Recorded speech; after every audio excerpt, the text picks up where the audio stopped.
প্রিয় দর্শক, আসসালামু আলাইকুম।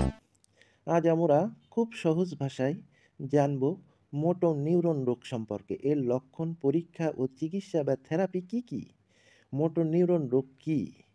আমাদের শরীরের চলাফেরা, কথা বলা, খাওয়া বা নিঃশ্বাস নেওয়ার জন্য যে স্নায়ু কোষ কাজ করে তাদের বলা হয় মোটর নিউরন।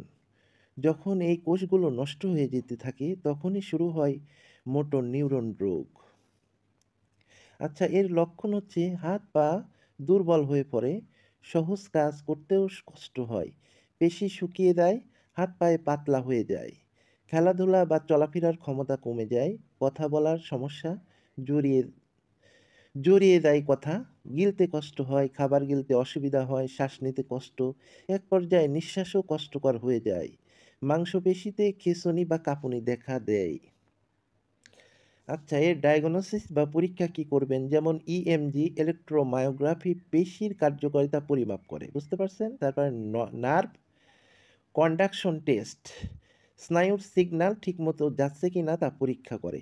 এমআরআই স্ক্যান, মস্তিষ্ক বা স্পাইনাল কর্ডে অন্য কোনো সমস্যা আছে কিনা তা দেখা হয়। রক্ত পরীক্ষা, অন্য কোনো রোগ যেমন সিবিসি, তারপরে এইচবিএস, এজি, তারপরে হচ্ছে hepatitis B virus, hepatitis C virus, এগুলো পরীক্ষা করা যেতে পারে। তারপরে জেনেটিক টেস্টিং, পারিবারিক ইতিহাস থাকলে। আচ্ছা, আপনারা কি কি চিকিৎসা দিবেন? ফিজিওথেরাপি দিলে এটা খুবই ভালো।